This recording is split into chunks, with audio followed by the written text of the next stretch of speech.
Psychology is about your life. It's about who you are. It's about how you form relationships. It's about how you see, think, feel. What is the basis for ourselves? How do we perceive the world? How do we understand words, concepts, other people? That kind of subjective part of life is something that much of the rest of college education doesn't provide us. At least it doesn't give us a sense of what it's like to be the many people who we experience in our everyday lives. Psychology offers that. What could be more interesting than finding out about ourselves? Now, I know that sounds a little egocentric, but the truth is, we care mainly about ourselves and other human beings. Psychology is the study of everything human beings do, from the level of the neuron to the level of the neighborhood to the level of the nation.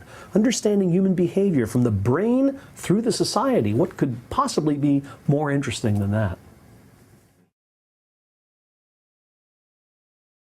I first became exposed to psychology in high school. I took a health course that had a segment on psychology, and that grabbed my attention. I found that very interesting, more interesting than most things I was studying in high school, and it perked my interest enough that when I went to college, I went in pretty much with the idea that I would major in psychology.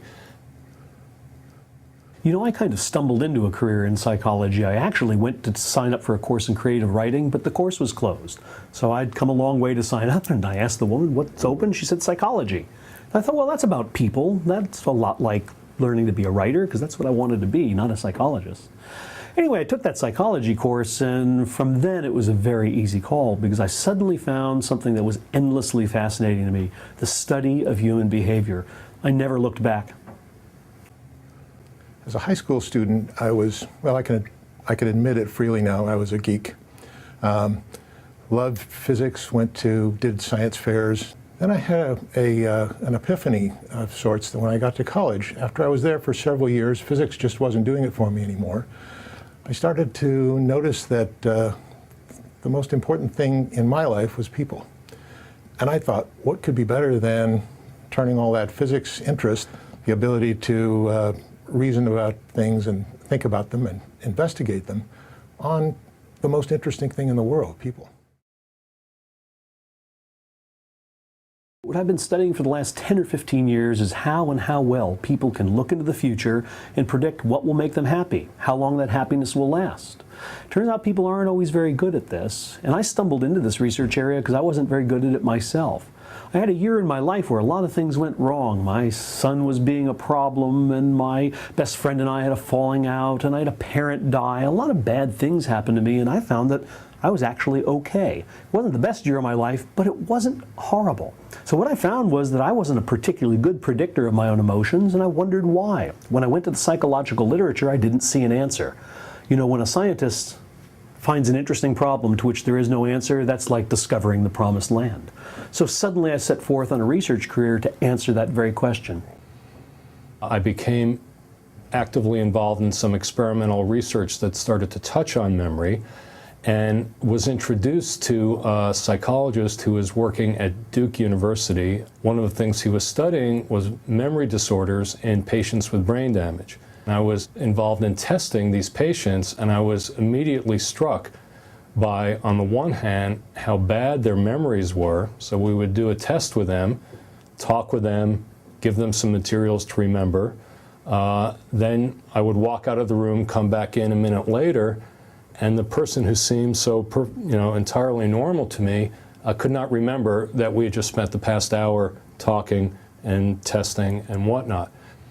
And really seeing that with my own eyes, seeing those patients, is what got me interested in the study of memory. Early in my college career, I read a story about the young Dostoevsky. He had become interested in the fact that you can't stop thinking about a white bear. And he noticed that if you try to stop thinking about it, it comes back every minute. And I realized this is a rule of life, that when we try not to think about something, we somehow make it more important. It seems to come back more often than it should. In social psychology, my specialty, is about how we influence each other, how we fall in love, how we fall in hate, what causes war, what causes conflict, what are the things that you can do to make people around you happy, how can you make your life longer by being a different person.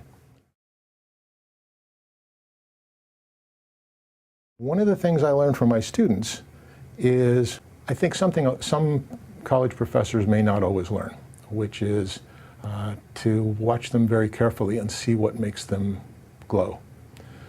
I tend to be very sensitive to audiences. Usually I can tell if they're happy or not happy. And noticing when my class is glowing, when they're loving what we're talking about, when they're really learning from it, that's the thing that grabs me as a professor.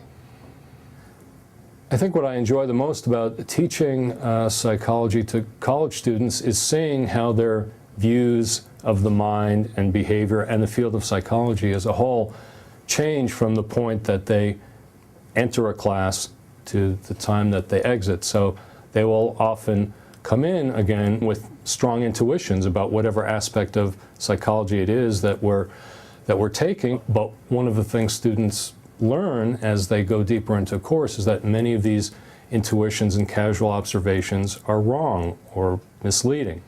You know, I think the single most important thing that psychology teaches students is to be skeptical of their own intuitions. One of the things in every chapter of a psychology book that we learn is that the world isn't necessarily the way it appears. And that lesson of skepticism is, I think, the single most important thing that psychology has to teach us. I think what struck me in doing this textbook and really taking a step back and looking broadly at the field was how many points of interconnection there are between different areas. One of the joys of writing our textbook, and one of the joys of teaching introductory psychology, is to try to help students see that psychology is not just a list of unrelated topics. There's actually a big story, a single story that unfolds over many, many chapters. You can see bits and pieces of work on memory showing up in social psychology. You can see how work on development, child development, is influencing our understanding of aging. There's something nice about having a field that's so broad that allows you to think about many different life situations, put them into different lights and think about what you ought to do, what you should not do, kind of where to go with your life.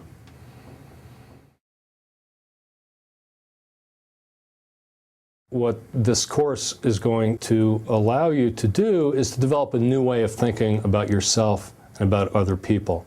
And I think some of the insights synthesized in the textbook are going to help you see yourself in a way that you wouldn't otherwise. There's a period of time when, instead of learning things, learning specific facts, learning a list of stuff you need for the test, there's something about college that's a whole shaping experience, that it turns you into the kind of person you're going to be later on. It's something about learning to be a person.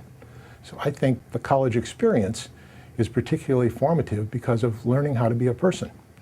I think learning about psychology is a central idea that really helps us along that road.